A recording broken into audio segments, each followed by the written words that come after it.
நம்ம இப்போது வரகரிசி பிரியாணி பண்ண போகிறோம். மற்ற எல்லா அரிசிலையும் பண்ணியிருப்போம், ஆனால் வரகரிசியில் இப்போ பண்ண போகிறோம். அதுக்கு 1 ஸ்பூன் நெய் விட்டுக்கணும். அதுக்கப்புறம் அந்த நெய் கொஞ்சம் காஞ்ச உடனே ஒரு 3லேருந்து 4 டேபிள் ஸ்பூன் எண்ணெய் விட்டுக்கணும். அந்த எண்ணெய் நல்லா காயணும். அது நல்லா காயும் போது நம்ம இதை எடுத்து வச்சுருக்க ஆனி சீட்ஸு, கிராம்பு, ஏலக்காய், கல்பாசி, பட்டை, பிரியாணி இலை அதை போட்டுக்கணும். அது நல்லா பொரிஞ்சு வரணும். அதுக்குள்ளே நம்ம 2 வெங்காயம் கட் பண்ணி வச்சுக்கலாம். ஒரு 4 பச்சை மிளகாவும் வச்சுக்கலாம். இது நல்லா பொரியணும். இது நல்லா பொரியும் போது நல்லா வாசனை வரும். அதனால் நல்லா பொரிஞ்ச உடனே அந்த வாசனை வர ஆரம்பிக்கும் போது நம்ம கட் பண்ணி வச்சுருக்க அந்த 2 வெங்காயத்தை அதில் போட்டுடணும். இந்த வெங்காயம் போடும்போது பார்த்துக்கணும், தீயாமல் வதக்கணும். அந்த வெங்காயத்தை 2 வெங்காயத்தை போட்டுட்டு நல்லா அதை வதக்கணும். உடச்சி போட்டுருங்க, அப்போ டக்குன்னு வெங்காயம் வதங்கிடும். அது கூடவே 4 பச்சை மிளகாய்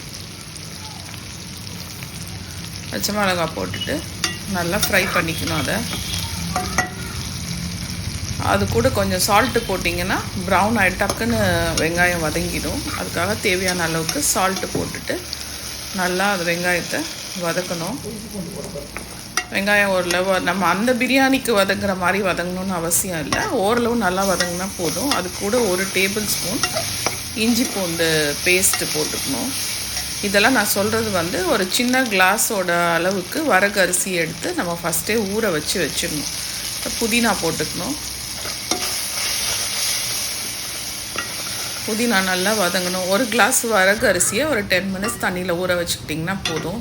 இப்போ இதுக்கு தேவையான காய்கறிங்க பார்த்திங்கன்னா, சோயா ஊற வச்சு எடுத்து வச்சுக்கணும். சுடு தண்ணியில் போட்டு ஒரு 10 மினிட்ஸ் ஊற வச்சு எடுத்து வச்சுக்கணும். மெலிசா நறுக்குன முட்டைக்கோஸு, ஒரு சின்ன துண்டு உருளைக்கிழங்கு, தக்காளி போட்டுக்கணும். அடுத்து தக்காளி போட்டு தக்காளி நல்லா வதங்கணும். தக்காளி வதங்கிட்டே இருக்கும்போது நம்ம கட் பண்ணி வச்சுருக்க வெஜிடபிள்ஸ் எல்லாம் ஒன்று ஒன்றா அதுக்குள்ளார ஆட் பண்ணிக்கணும். கொஞ்ச நேரம் தக்காளியை வதங்கி விட்டுடலாம். கொஞ்சம் லைட்டாக ஆன உடனே அதில் சோயாவை போட்டுக்கலாம்.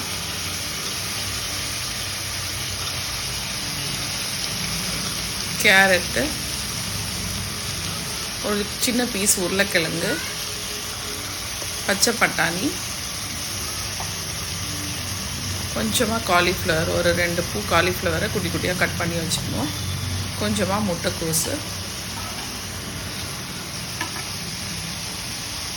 இது எல்லாத்தையும் போட்டுட்டு நல்லா கொஞ்சம் வதக்கி விடணும்.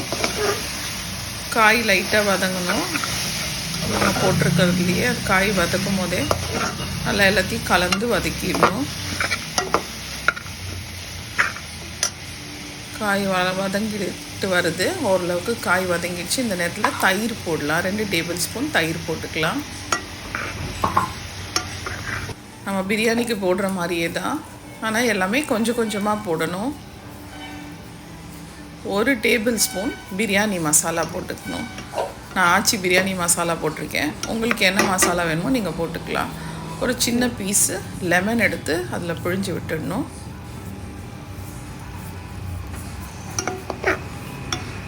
எல்லாத்தையும் சேர்த்து நல்லா வதக்கிடணும். இப்போது 1 கிளாஸ் அரிசி நான் ஊற வச்சுருந்தேன் இல்லையா, 10 நிமிஷம் வரகு அரிசி. அதில் தண்ணியை நல்லா வடிச்சிட்டு அந்த அரிசி அதில் எடுத்து போடணும்.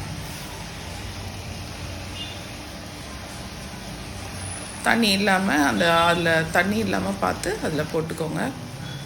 இப்போது அரிசியை போட்டாச்சு. அதை நல்லா கலந்துக்கணும். அரிசியும் காய்கறியும் கலந்துட்டு நம்ம ஒரு 4.5 கிளாஸ் தண்ணி ஊற்றிக்கணும். இந்த கிளாஸில் தான் நான் அரிசி போட்டேன். அந்த கிளாஸில் ஒரு 4.5 கிளாஸ் தண்ணி ஊற்றுங்க.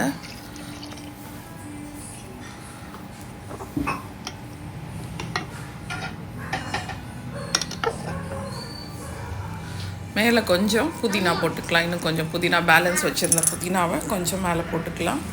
திரும்ப 1 ஸ்பூன் நெய் விட்டுக்கலாம். இப்போ எல்லாத்தையும் கலந்துட்டு குக்கரை மூடிடலாம். ஒரு 2 விசில் வரணும். அப்படி விசில் வரலைன்னா ஒரு 10 மினிட்ஸ் நீங்கள் வச்சுட்டு ஆஃப் பண்ணிவிட்டு ஒரு 10 மினிட்ஸ் அந்த சூட்லேயே இருக்கட்டும். இந்த மாதிரி நல்லா ஒரு வரகரிசி பிரியாணி ரெடி ஆகிடுச்சு. இது ரொம்ப டேஸ்ட்டாக இருக்கும். செஞ்சு பாருங்கள். பார்த்துட்டு கமெண்ட் பண்ணுங்கள், ஷேர் பண்ணுங்கள். தேங்க்யூ.